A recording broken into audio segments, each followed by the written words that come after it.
Yo, what up, y'all? So, as y'all know, The Sopranos is my favorite show of all time, and a prequel, The Many Saints of Newark, comes out next weekend, I believe. I'm excited. But Watch Mojo just did a video today. The top 10 things to remember before The Sopranos prequel, The Many Saints of Newark. So, let's check it out. Maybe some of the things you do are God's favorite. Welcome to Watch Mojo, and today we're counting down our picks for the top 10 things to remember before the Many Saints of Newark. You have a son? You didn't tell us that. Is that him? With the sombrero on? The way it's always been done. Well, you can either respect what was done in the past or change the rules. For this list, we're looking at various That's my chair. I'm not character farting, and guys. plot It's my details chair. from The Sopranos that fans should remember before watching the Many Saints of Newark. What are you most hoping to see in the film? Tell us in the comments. Oh, and since you're interested in the Many Saints of Newark, did you know you can watch it from the comfort of your own couch? Catch it exclusively in theaters or on HBO Max. And as long as you have an HBO Max membership, that film, as well as thousands of hours of series, movies, and exclusive originals are at your fingertips for you to enjoy. Yep. Don't miss Warner Brothers premieres in theaters and on HBO Max the exact same day. Only available on the $14.99 per month ad-free plan. Plus, ad-free subscribers can download top titles to Am I watch an ad-free anywhere they go. subscriber? Enjoy! Now, let's get on with that countdown. Number 10, I don't know. it's a prequel. The film Yes. is a prequel to the TV series The Sopranos, and while knowledge of the show probably isn't necessary to enjoy the story at face value, it would certainly help. He doesn't apply Absolutely. himself, but he is smart. The results tell us. He's a leader. The movie will be taking place throughout the 60s and 70s, with the Newark riots of 1967 serving as a major catalyst for the plot. As such, the story occurs a few decades prior to the events of The Sopranos pilot, which was set in 1998. Many beloved characters will be returning for the prequel, obviously in significantly younger form, and it's possible that events referenced in the show will be portrayed Paulie, in my favorite full character. movie. I'm listening. Stay out of his life. Maybe an 8th rewatch is in order. Number 9, Johnny and Tony's relationship.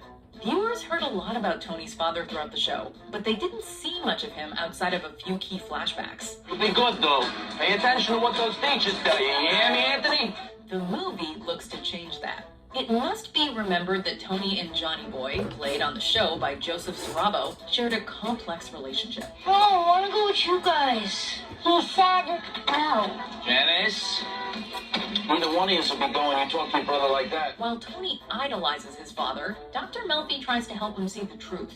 Johnny Boy was a narcissist who was always more concerned with the family business than his own family. He even used his young children in his numerous criminal schemes. It's okay, honey. You go home to mommy, sweetheart. Tony is forced to make some difficult realizations throughout The Sopranos, one of which is that his father wasn't a man worth idolizing. Do you think that's how your son feels about you? Yeah, probably. And I'm glad. I'm glad if he's proud of me. But that's the bind I'm in, because I don't want him to be like me. Number 8, the 1967 Newark riots. While the film will span multiple decades, the Newark riots of 1967 will play a major role in the story. 1967 was one of the most tumultuous years in modern American history, and the so-called Long Hot Summer of 1967 saw 159 race riots breaking out across the country. Wow. The Newark riots began on July 12th after a black cab driver was pulled over and beaten by 2 police officers. The National Guard was brought in, but the riot raged until July 17th.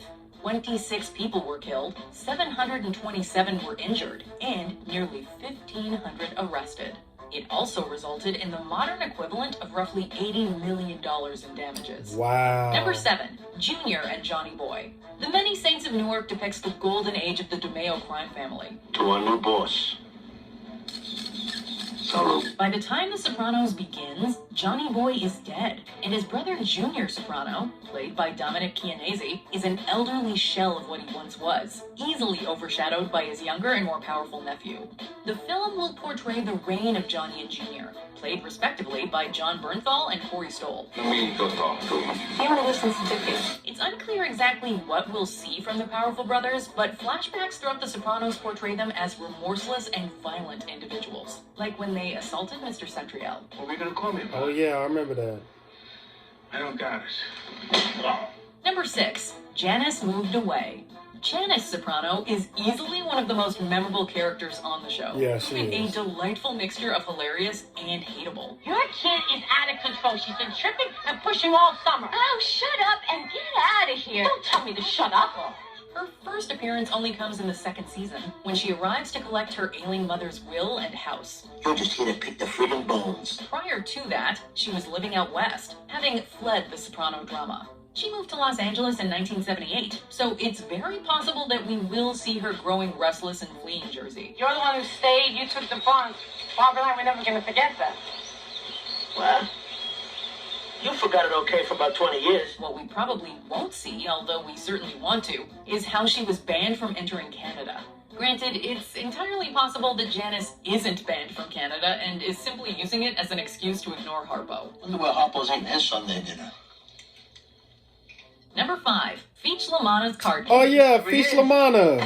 The man. He was awesome. Beach LaManna. One of the most important aspects in Tony's character development is the robbing of Feach LaManna's card game. Feach was a respected DeMeo capo in the 70s, and Tony, Silvio, and Jackie Aprile Sr. earned their stripes by robbing one of his card games. As this is integral to Tony's rise as a career criminal, it's very possible that we will see it take place in the Many Saints. That will be amazing. The event also plays a major role in The Sopranos, as it indirectly leads to the demise of Jackie Jr. What happened? They took it down. They walked away with like 20 large. Ralph Cifaretto tells Jackie about his father's famed robbery, and Jackie decides to replicate it by robbing Eugene Pontecorvo. Hey, take it easy, huh? Take it easy.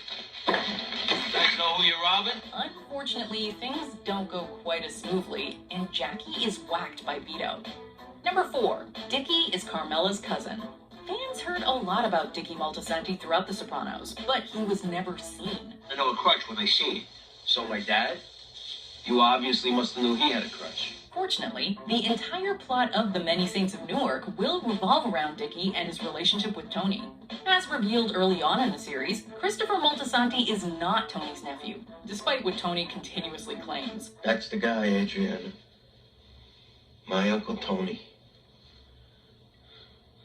The guy I'm going to hell for. That is simply an affectionate title, as Christopher is actually Tony's first cousin once removed by marriage.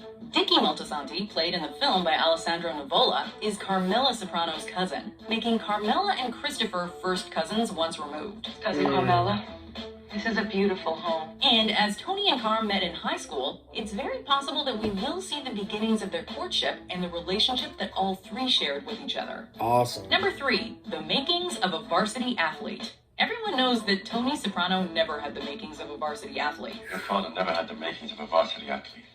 Well, what the...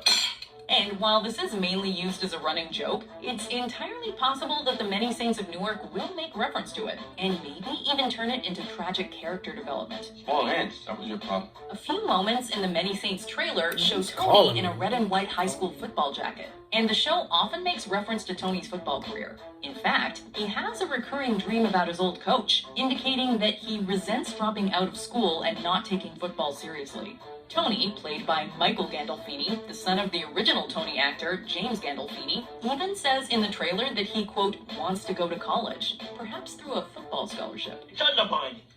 And it's the kind of stuff I'm teaching my kids not to do. So I don't want to hear it again. Who's End calling of me when subject. it's talking Number about 2, The Sopranos? Lies and Loss.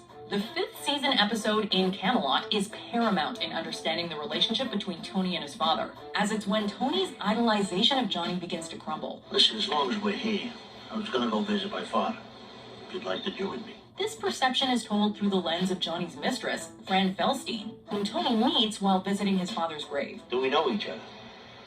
We met once. I was a friend of your father's. Oh. In 1975, Johnny was with Fran when Livia suffered a miscarriage, and Tony lied to his mother to cover up Johnny's infidelity. However, Livia's a smart woman and did not believe a word of their silly story. Was it the Yankee game? You were with that whore.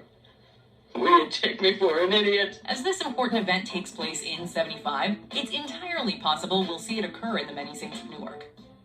Before we continue, be sure to subscribe to our channel and ring the bell to get notified about our latest videos. Of course, number one is is notified for occasional videos. James Gandolfini is, if you're on your you know, phone, his son is portraying a younger him. Switch on That got to be notifications. number one, obviously.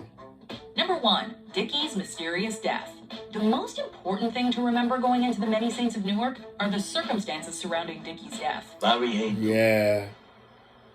detective, lieutenant in the Clifton Police Force.